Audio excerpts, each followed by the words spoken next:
Start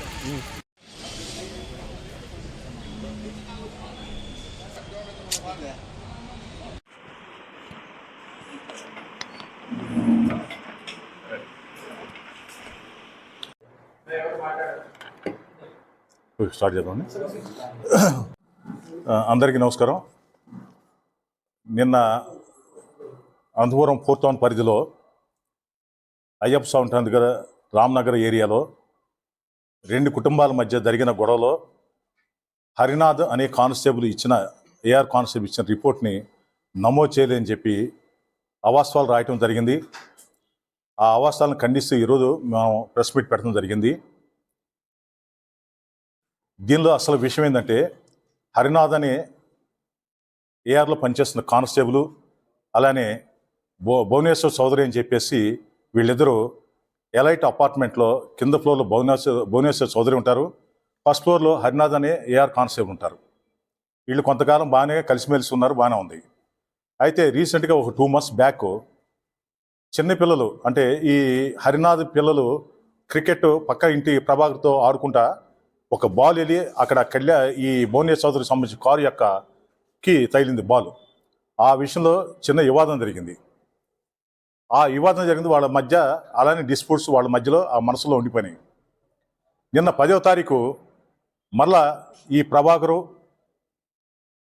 ఆ Harinath constable యొక్క సన్ను కొంతమంది కలిసి క్రికెట్ అక్కడే ఆడుతుంటే ఈ భువనేశ్వర్ చౌదరికి సంబంధించిన అతని భార్య కళ్యాణి అనే ఆవిడ ఇక్కడ క్రికెట్ ఆడొద్దని చెప్పి అబ్జెక్షన్ పెట్టింది. ఆ సమయంలో ఆడవాళ్ళందరూ కలిసి మళ్ళా ఇరువురు నెట్టుకోవడం జరిగిందన్నమాట. దాని మీద 4th టౌన్ పోలీస్ వారికి ఇన్ఫర్మేషన్ వస్తే ఇమీడియట్గా 4th టౌన్ పోలీస్ వారు, ఇన్స్పెక్టర్ గారు వీళ్ళంతా వెళ్ళేసి బోత్ పార్టీస్ని ఇరువురుగా ఉండేవాళ్ళు మీరు ఇట్లా చేయడం మంచి పద్ధతి కాదని చెప్పేసి మందలించడం జరిగింది. దాని మీద మేము సఖ్యతగా ఉంటామని చెప్పారు.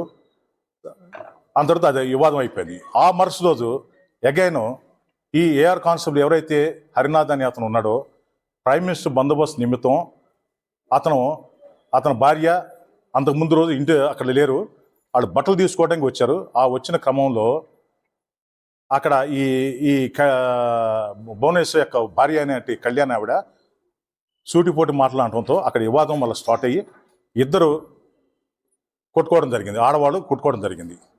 అంతే తప్ప దీనిలో ఇతరులు వచ్చేసి వీళ్ళని కొట్టడం అనేది అవాస్తవాలు. దీనిలో కొన్ని పేపర్లో కొంతమంది రాజకీయ నాయకులు ఈ పేర్లు పెట్టి రాసిందని మాత్రం దీనిలో అవాస్తవాలు. మేము పక్కా సీసీ ఫుటేజ్ వెరిఫై చేసి ఎవరైతే దీనిలో పార్టిసిపేట్ చేస్తారో వాళ్ళ మీద చర్యలు చేసుకోవడం జరుగుతుంది. అంతేకాకుండా నిన్న ఈవినింగే ఇరు వర్గాల వారు పోలీస్ స్టేషన్లో రిపోర్ట్లు ఇస్తే నిన్నే కేసులు కట్టడం జరిగింది. ఈ 2 కేసులు కూడా నిన్న కట్టినే కేసులు కట్టలేదని పేపర్లో రాశారు, అది అవాస్తవం. ఇది ఆన్లైన్ పేపర్స్, ఇవి అప్పుడప్పుడు తయారు చేసేవి కాదు.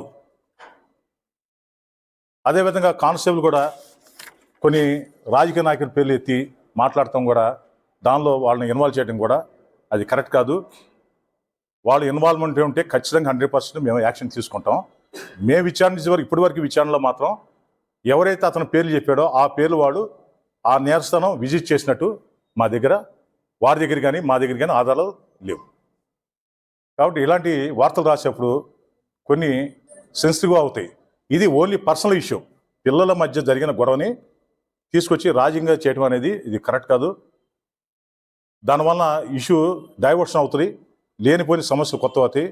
ఇలాంటి రాతలు రాయటం వలన అది సొసైటీకి కూడా మంచి చేసినట్టు కాదు. ఇది అనవసరం టెన్షన్ పెడుతుంది. అటువంటి వారిపై చర్యలు తీసుకోవడం కూడా మేము సిద్ధంగా ఉన్నాం.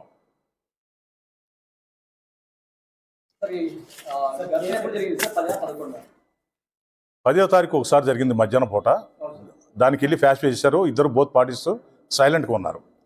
11వ తారీఖు మళ్ళీ అగైన్ గొడవ జరిగింది. 11వ తారీఖు ఈవినింగ్ 4 ఆ ప్రాంతాలు జరిగింది అనమాట. జరిగినప్పుడు వాళ్ళు వెళ్ళినప్పుడు అక్కడ జరిగింది గొడవ. దాంతో బోత్ పార్టీస్ పోలీసు వెళ్ళారు, ఇన్స్పెక్టర్ గారు వెళ్ళారు, ఎస్ఐ గారు వెళ్ళారు, స్టాఫ్ వెళ్ళారు. అక్కడ అరుచుకోవద్దని చెప్పి పోలీస్ స్టేషన్కి రమ్మన్నారు. బోత్ పార్టీస్ పోలీస్ స్టేషన్కి వచ్చారు. 2 పార్టీలు రిపోర్ట్లు ఇచ్చారు. 2 కేసులు నమోదు చేయడం జరిగింది. ఎస్.